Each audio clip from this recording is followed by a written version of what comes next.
Welcome to Talking with the Presidential Candidate. This is the second of a series of programs we're doing with the presidential candidate of the People's Progressive Party, Dr. Irfaan Ali. Irfaan. Thank you once again, Kit. In our last interview, we talked about yourself, and you talked about your incentive to serve your country as the driving force in your contesting as a presidential candidate. But looming large on the horizon of our new election that is to take place on March the 2nd is the question of oil and gas. Because Guyana, from all accounts, is likely to become one of the richest countries in the world, certainly per capita of income.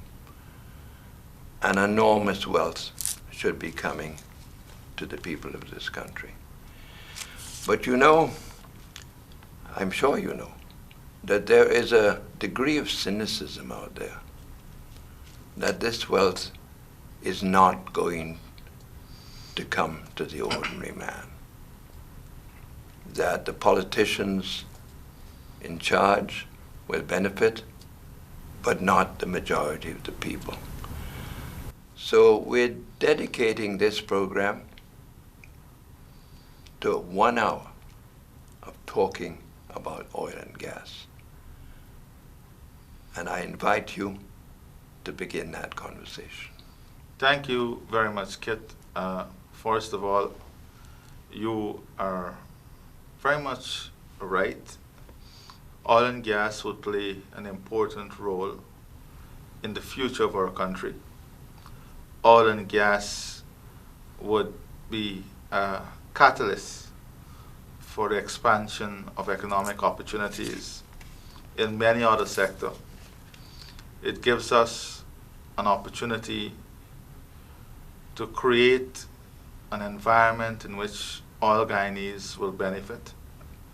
But it also, as you rightfully said, comes with a lot of expectations, whether you view it negatively or positively.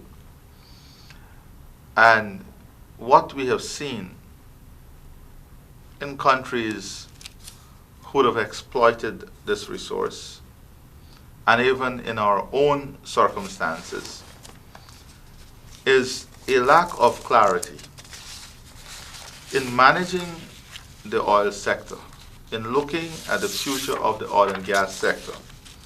I said it before, you can't look at the oil and gas sector in isolation of national development, in isolation of what is required in transforming our country, in creating new opportunities, and also in developing a framework that would make us globally competitive in other areas of economic life, whilst at the same time building an enabling environment so that our local private sector can benefit from the opportunities that would come.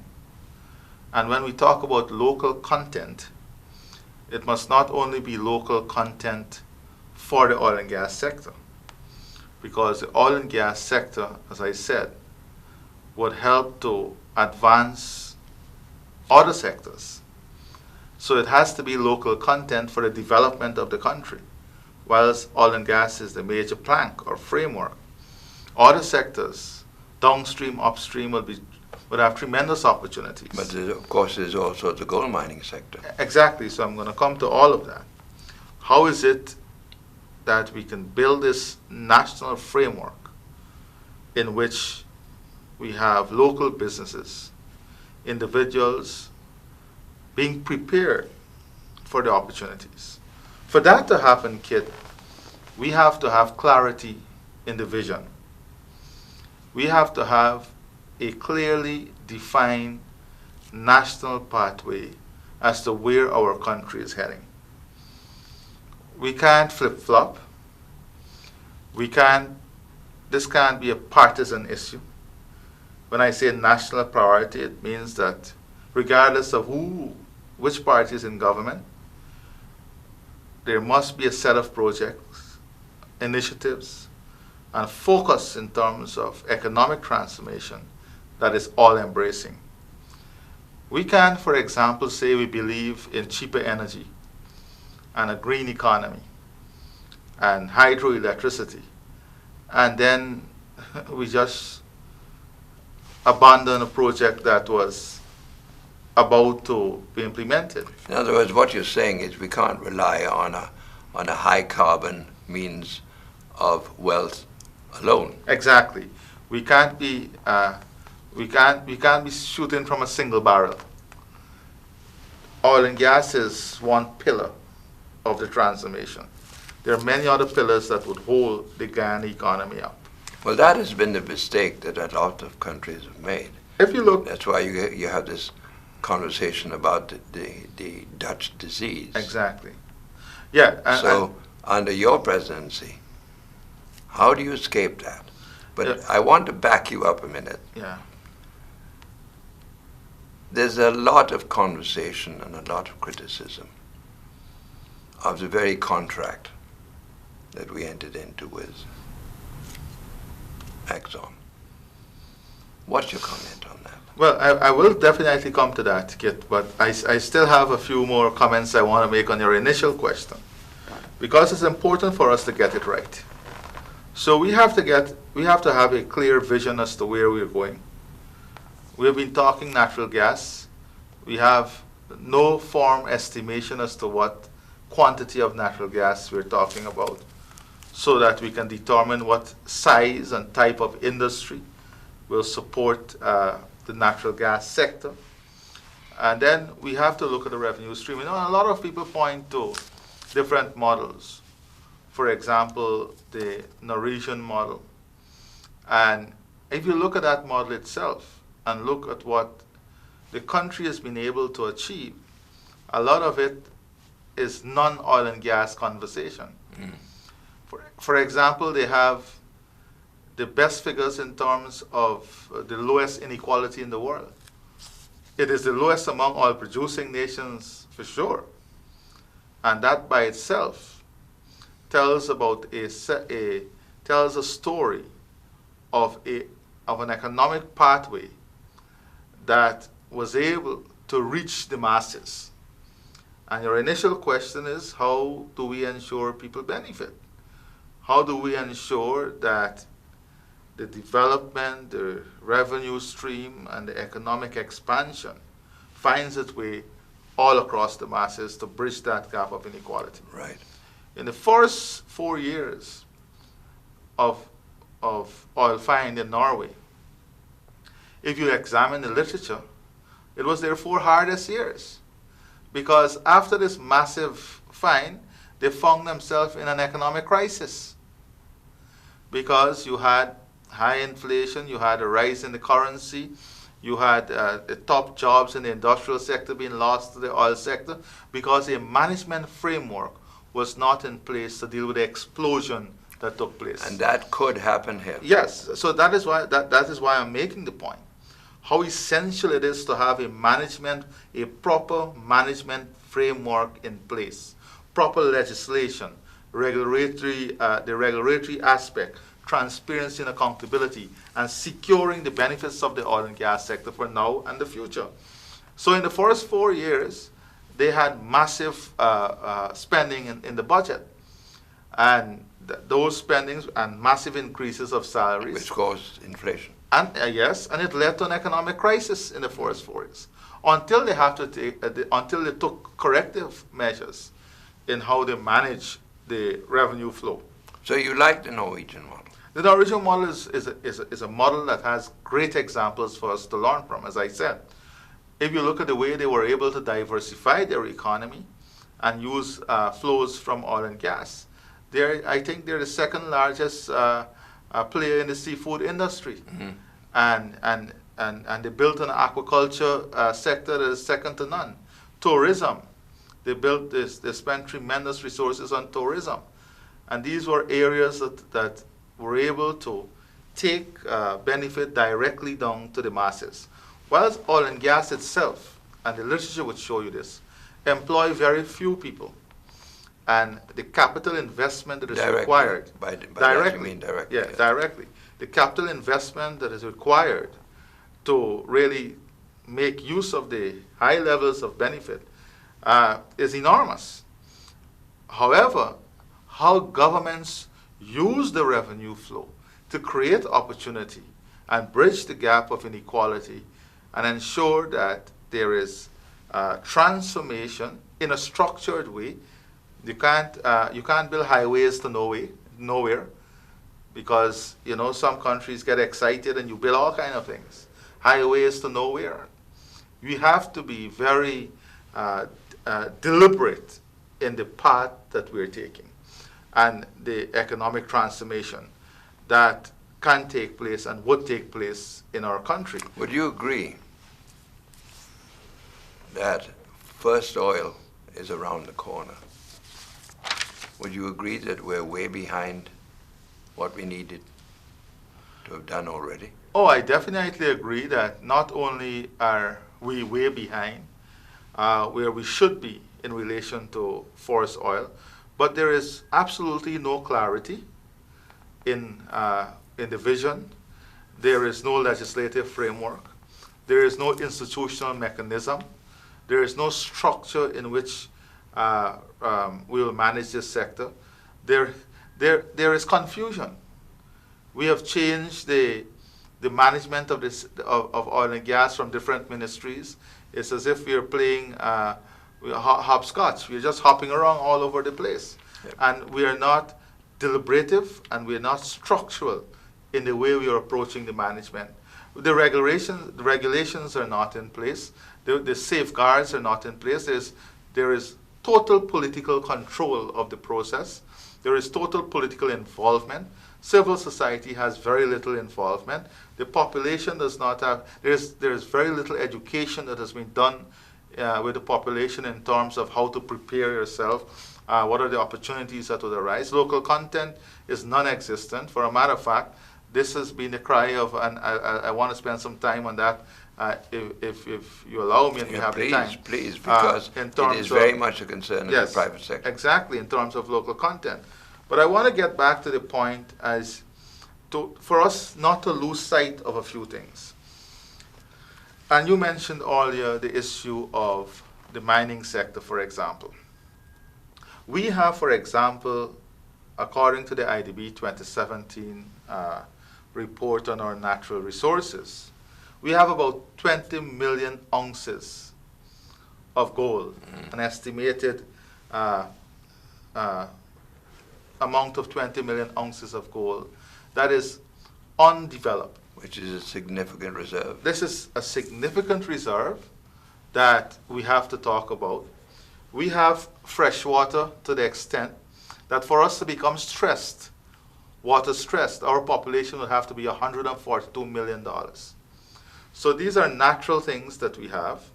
We have one of the finest quality bauxite that is estimated, I think, at 300, and that this is the reserve. In terms of the bauxite reserve, I think it's estimated at 350 million tons of bauxite reserve that we have there. Then we have rare earths. We have one of the finest quality fine grained sand. We have, and in the mineral mapping, we have uranium, traces of uranium that was found. Manganese. Manganese. These are all, and to top it all off, you spoke about development of a green economy.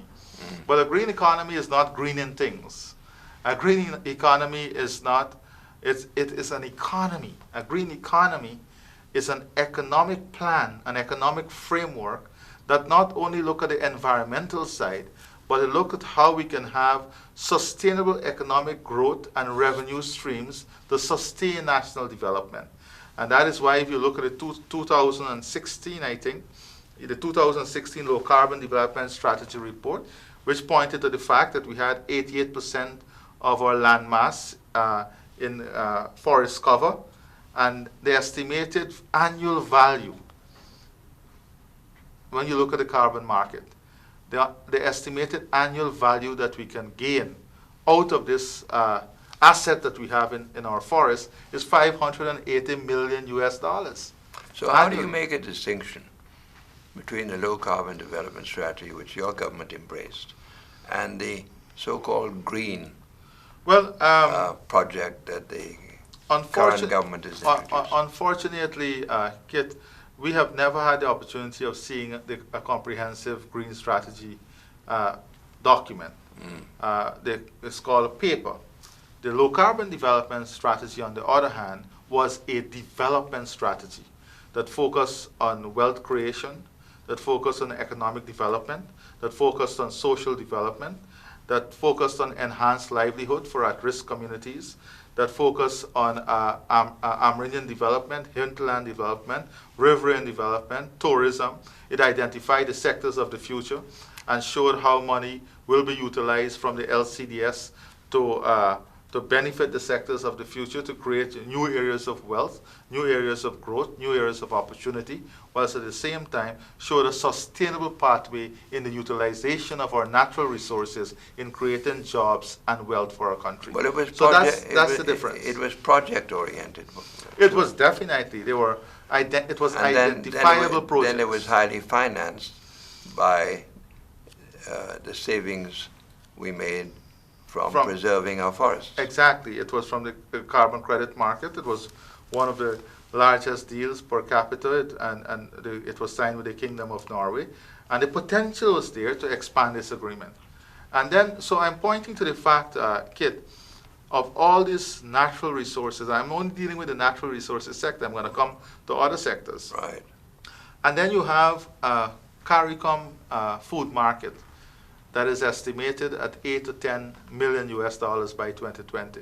Which we're not taking advantage. Definitely, we are not taking advantage of this, and we have an opportunity to take advantage of this with agricultural output. So all of these are sectors that, with the right policies, with the right incentives, with the right investment framework, with the right approach, can create wealth and can help in ensuring that we don't have the issue of disparity and inequality. And just like Norway, that the benefits as a result of investing in these sectors and giving these sectors the incentives to grow would be wide across all segments of our population. Okay, so let's say that you're elected.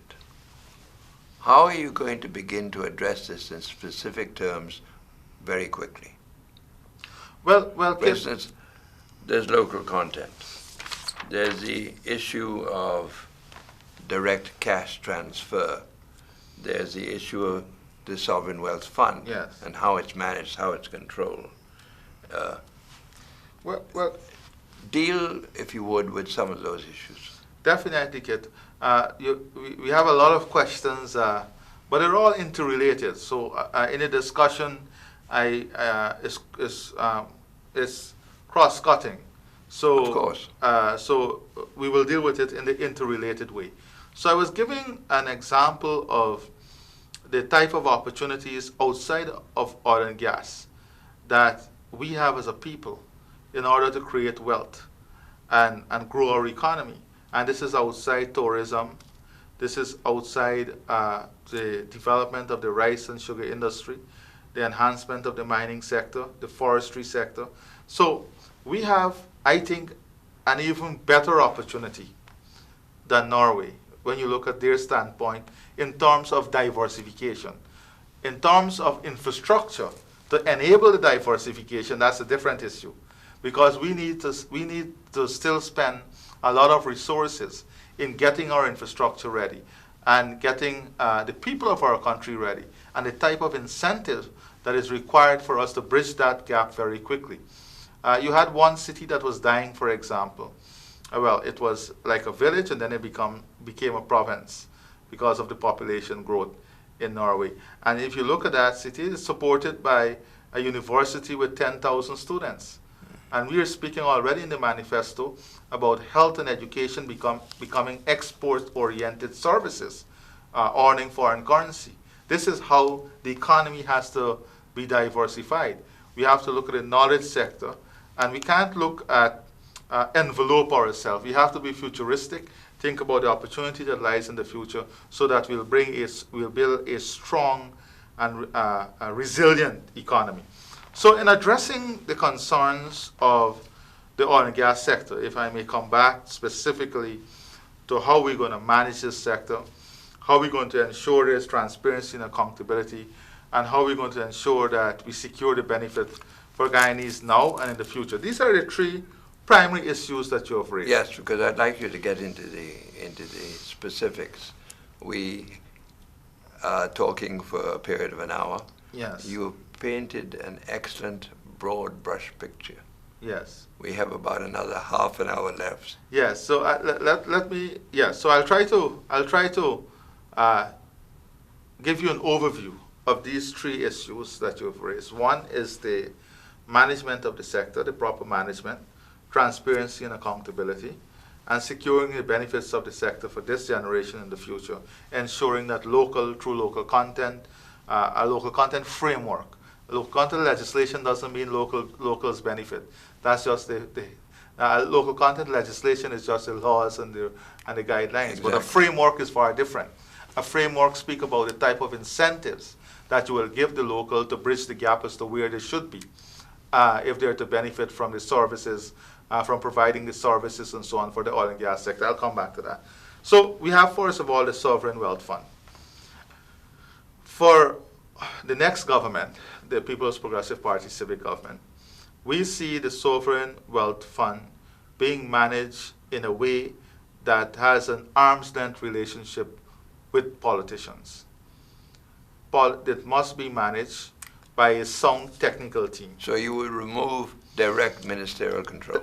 There will be no ministerial control, as is presently the case. So that's the first thing. So there will be a sovereign wealth fund, and that sovereign wealth fund will be managed in an arm's length way from politicians. What does a sovereign wealth fund do? Because a lot of people hear the phrase, but they don't know what it means. Well, the sovereign wealth fund basically is that fund that manages, that has bear the resources, the revenue flows from the oil and gas sector. And how you preserve the money and use it for the future. How you preserve it and use it for the future, and the mechanism even for withdrawal. Because you have to, if there is any withdrawal, there must be a mechanism and guidelines. And that is why it's very important that you have this arm's length relationship from politicians. Because a government might come in one day and decide that it is politically beneficial for us to withdraw 10% of the fund to do X project, although it may not be economically viable or sustainable in terms of the economy. In fact, a government could use it to campaign. Exactly. And in cases where you have breaches of the Constitution and democratic breaches, and government can reach into these funds to support themselves during that unconstitutional period. Mm-hmm. So these are all things that we have to look at. So you have the sovereign wealth fund. Then the other issue, as you raise, is the flow of funds. What mechanism would guarantee that the flows of fund has national stamp on it, the national stamp, and not just a political stamp by the party in government at the day. So how is it we have this national stamp? And there is where we have to ensure that the parliamentary process is also developed, that the parliamentary oversight is developed, and the parliament moves to a position where it matures itself to discuss projects, to discuss plans that would be financed from revenue flow. And then you have that the national stamp through the parliamentary process that allows the flows of the flow of fund into various projects. And you don't have a minister deciding that these are the projects that we're going to finance from the fund, and we're going ahead with these projects. So the involvement of the legislative arm of government becomes important in the flows of... And does it involve a consultative process? Oh yes, definitely, because what we're looking is a parliamentary process in determining expenditure. So expenditure would not be determined singularly by the government. It must be done. The government can propose the expenditure, but there will be a parliamentary process through which this expenditure will be approved. And of course, that process will be scrutinized by the people at large. And all stakeholders in Parliament will be involved in this process. And is that a way of involving the opposition as well? Oh, definitely. It's a way of involving all the parliamentary parties. And it's a way, because every parliamentary party in there has a constituency, and it's ensuring that the constituency is kept in the loop also, and that, by and large, would extend itself to the wider population. So let me ask you this. Has the PPP been consulted at all on this by the present government? No, we have not been consulted on any aspect of, and we made this clear, and that is why we could not have supported the sovereign, the legislation for the Sovereign Wealth Fund, which has a lot of loopholes. You pointed to one of the ministerial power, and the ministerial hand is all over in that legislation. That has to be removed, and those are the things that has to be adjusted. So yes, definitely, unlike what took place now, you will have involvement of all the parliamentary parties. Now, what about direct cash transfer? You have all this wealth. Yes. It's been talked about. It's almost become a political issue now. No, definitely. I mean, do you take this money and you hand it out to people? If you allow me, Kit, I will definitely come back to that question specifically. But there are a few other things I wanted to mention in terms of the management that you asked about earlier. Go ahead. You spoke about the regulatory framework. Right. And in the regulatory framework, you asked specifically about the role of the politicians. Right. Again, here we see the politicians having no relationship in terms of the regulatory framework. The regulation of the sector must be independent, because part of the regulation involves environmental compliance. It involves audits, checks and balances, and all of these things. So that has to be independent. You have to have an independent functionality in terms of the regulatory framework governing the oil and gas sector. And then we have to have a what I would term strong national capability. We have to build our human resource component. We have to invest in that human resource component. Through education. Right. Yeah, but right Training. now, Kit, there is not even a gap analysis. If you were to ask the government today, what is it that is required for the oil and gas sector in the next 5, 10, 15, 20 years, right? So that you have a gap analysis, and you have to think long term, because students who are now planning their career would understand that these are where the opportunities will be, and not only for oil, but oil and gas. So what are the spin-off or the downstream industry that would come as a result of gas and oil, right? And the other segments of the economy, tourism. We have to definitely, if we're going to support tourism growth, build a hospitality institute, a world-class hospitality institute, because you know the challenges we have in this sector. And if you have 4 more world-class hotels coming, you know what will happen, Kit, because the private sector complain about this all the time. You have the same set of staff who are trained, circulating between. And then you have a big gap. There, in fact, is already happening. Exactly. There's competition for limited qualified staff. Exactly. So we have to point the population in this direction. But for us to do this, we have to do that gap analysis, and then we have to invest. The government must invest in building this capability, building this capacity in managing the oil and gas sector and the spin-off of those sectors, so that over time we'll be able to manage this sector through local skills, local talent, local expertise. And that is part of building the local content. It's not only the benefits and business opportunity, it is the management of the sector, building up the local capacity in relation to the management of the sector so that it can be the Guyana oil and gas sector that is managed with the human potential here from Guyana through investment and building that capacity. Then you spoke about some of the agreements. We have to definitely relook at, well, we have already said in terms of Exxon, I think you've been very clear on this, they were pioneering. Their agreement has to be looked at differently from all the agreements that came post oil find. And that is realistic in any sector. You know this, Kit, that... well, it is true that when Exxon entered into a first agreement with your government. And that was an exploration agreement. The oil had not yet been found. Exactly, exactly.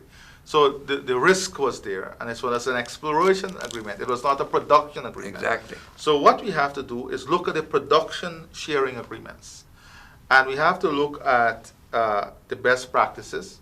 We have to look at modern production sharing agreement, because these agreements are being improved all the time, and to see what is best and most applicable for Guyana. And then to add to this, we have to ensure that there's tight monitoring in terms of the oversight of these contracts. So am I reading you correctly? You don't have a closed mind to revisiting the contract? Well, post oil find, we have made it very clear that those contracts will have to be revisited and relooked at. But the Exxon contract you will continue to honor? Well, we have made that very clear too, that they came under different framework. Mm-hmm. So then we have the management of the sector. I spoke about developing the National Corps of Managers, ensuring that we have modern production sharing agreement. We have also said in terms of ensuring there is transparency and accountability. We have already spoke about the Santiago principles and us adopting and embracing those principles. Very important, Kit. You asked a question about politicians and revenue. One of the things that really affected public trust, and one of the things that the literature shows that affects public trust in terms of the oil and gas sector, is the issue of disclosure and non-disclosures. And we are making it very clear, to the extent that we are going to commit in the manifesto, that we are going to criminalize non-disclosure of revenue. So no government can receive any revenue and place it in any account secretively, and you have to find out through the back door. If that is the case, then there will be strong criminal action and consequences for that action. So there will be full disclosure in terms of revenue and in the oil and gas sector. Then the other issue is, how do you account what happens annually? We're also committing to annual reports that must be laid in the National Assembly, annual audits, and civil society involvement in those audits, in ensuring compliance with the regulation, in ensuring compliance with the laws, in ensuring compliance with the local content framework. Civil society must have a role. Now, do you think we have the competence for this, or would we have to hire that competence? Now, initially, that is why I said, Kit, initially, like all other jurisdiction, in Norway, for example, I think at the time oil was discovered, it was an Iraqi, if I recall correctly, who was in the Ministry of Responsibility for Oil Resources at that time, helping in Norway. And today they provide global services in terms of best practices in managing the oil and gas. And that is what we have to aspire to, that we build the capacity to reach global levels. So yes, in terms of the capacity, we don't have it now. You have to buy some of that capacity, but we have to bridge that gap very quickly to ensure that we build the capacity and have the capacity not to only meet today's requirement, but the future requirement. Then we go on to the question you asked about direct transfer. I know time is moving along. Well, that's very a hot political potato. Yeah, it's a hot political potato, but we have to look at this thing realistically, and we have to look at the structure. Yes, in every society there will be vulnerable groups.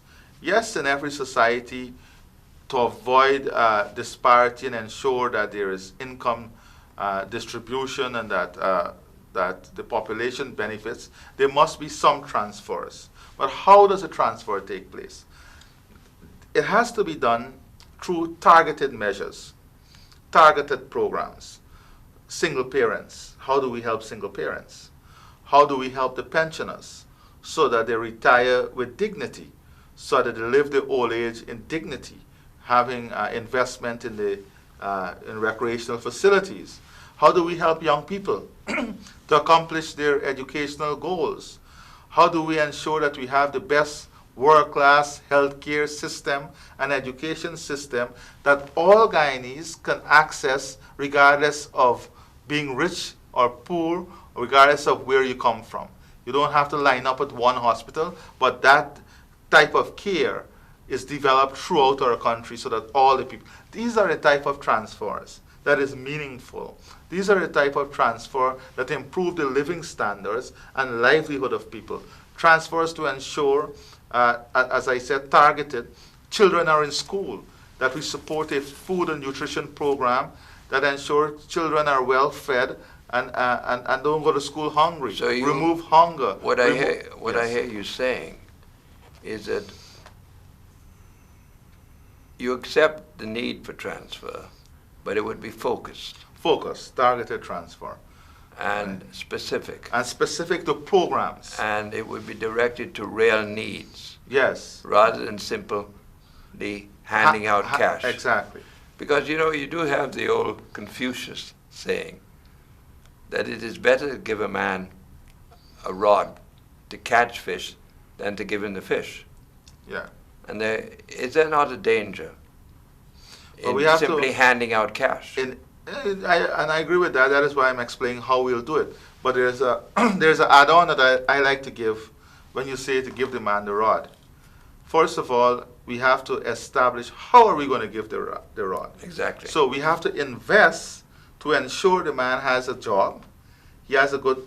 Moving on to the economy itself. So it's a challenge of employment. Exactly. So the investment must ensure, and the benefit must secure jobs for every Guyanese, good paying jobs, world-class health services, world-class educational services, whilst at the same time safeguarding for future generation, saving for future generation.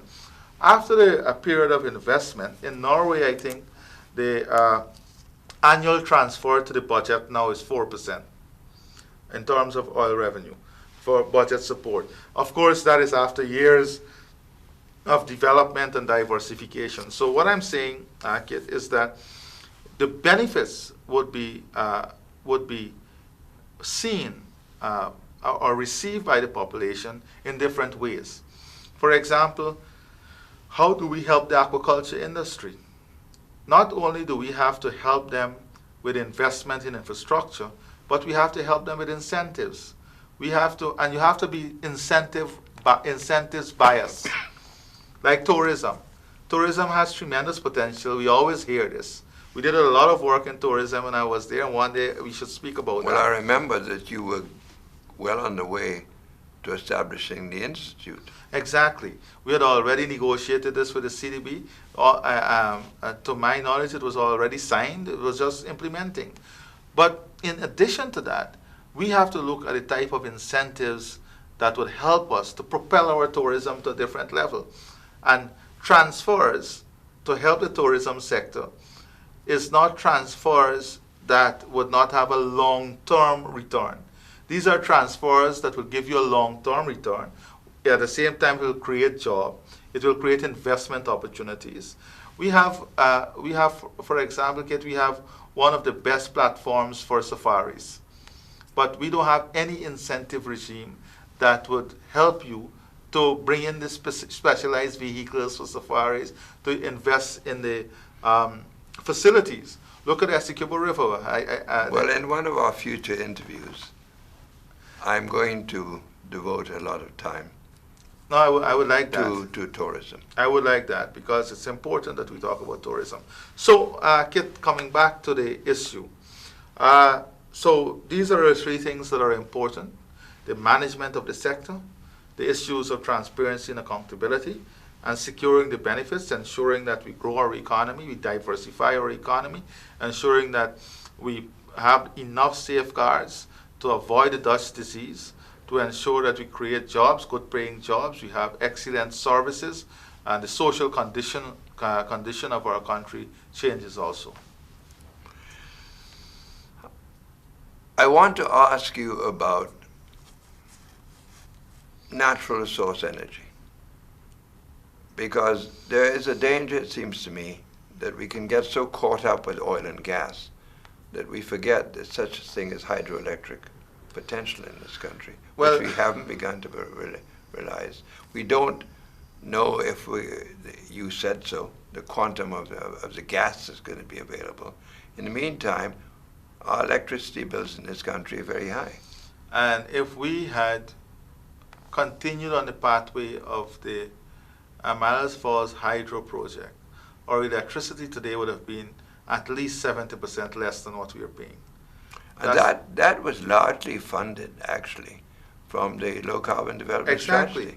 It was largely funded, and that. So going forward, Kit, in terms of the energy, because we have to look to the future, we have to ensure we don't get trapped in past tense also. So would you go back to the... Oh, definitely. We are going to ensure we go back to that project. I mean, that project is significantly advanced.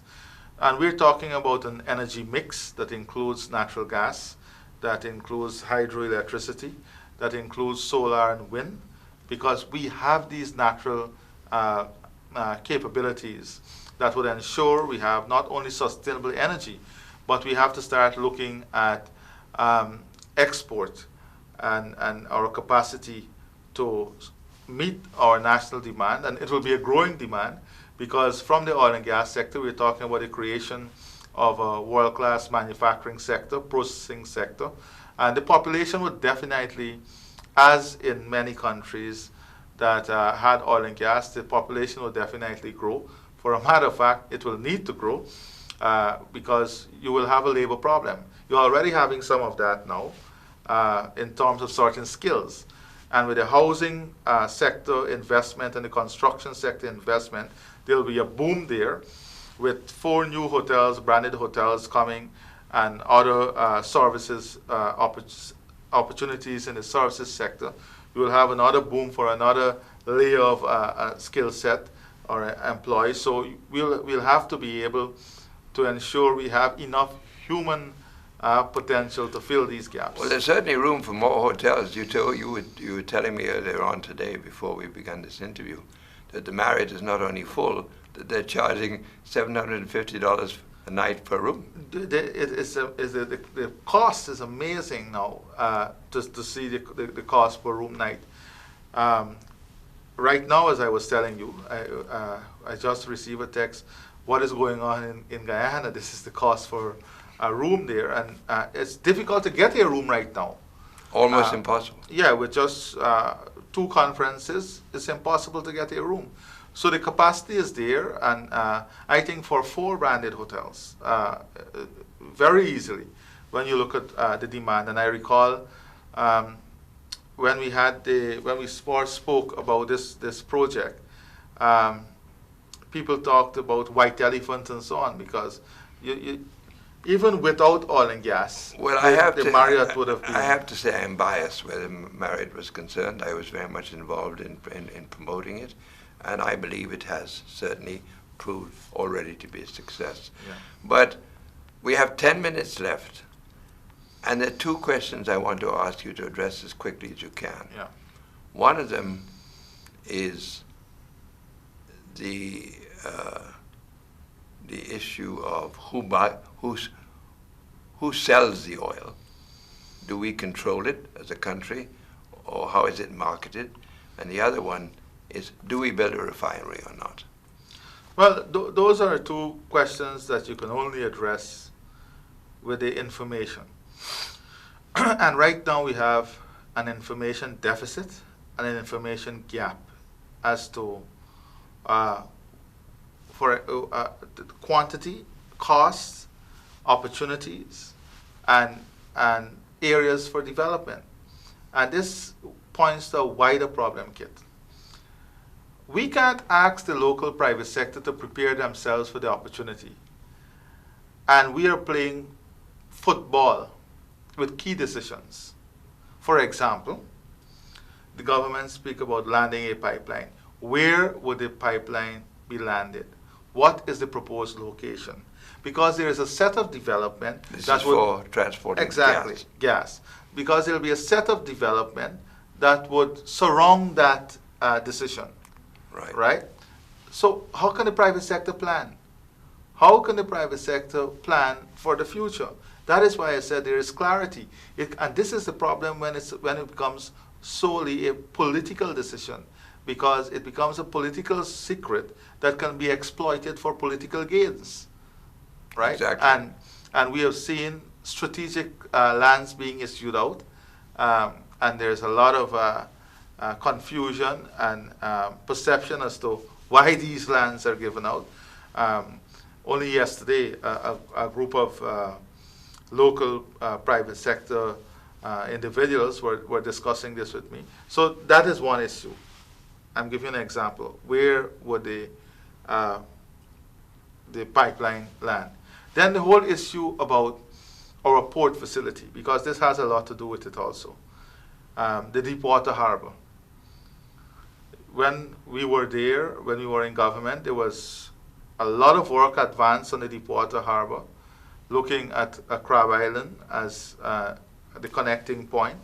Does not eliminate the need for the Damrar harbors, because the problem there is the level of the bar. Is it dredging of the right, channel? it's the draft. Yes. Right? And with a type of connectivity to Brazil, you need a far deeper draft in terms of what will be required. So where would a Deepwater Harbor land, and the logistics surrounding a Deepwater Harbor, because there's a number of businesses that will develop and grow around the Deepwater Harbor. So you have to have clarity. The private sector must have clarity. So in answering that question, we first of all have to get the data. We have to get the information. Which we have not yet assembled. Which we have not yet received, which we have no idea. We have no idea how much gas, if there will be enough gas just for local consumption. And then there will be need for some adjustment in the contract. As the leader of the opposition pointed out, I think he mentioned the contract only spoke about bringing gas on shore for local consumption, to satisfy local consumption. If the quantity of gas is there, then it becomes an important input for many other opportunities for global consumption.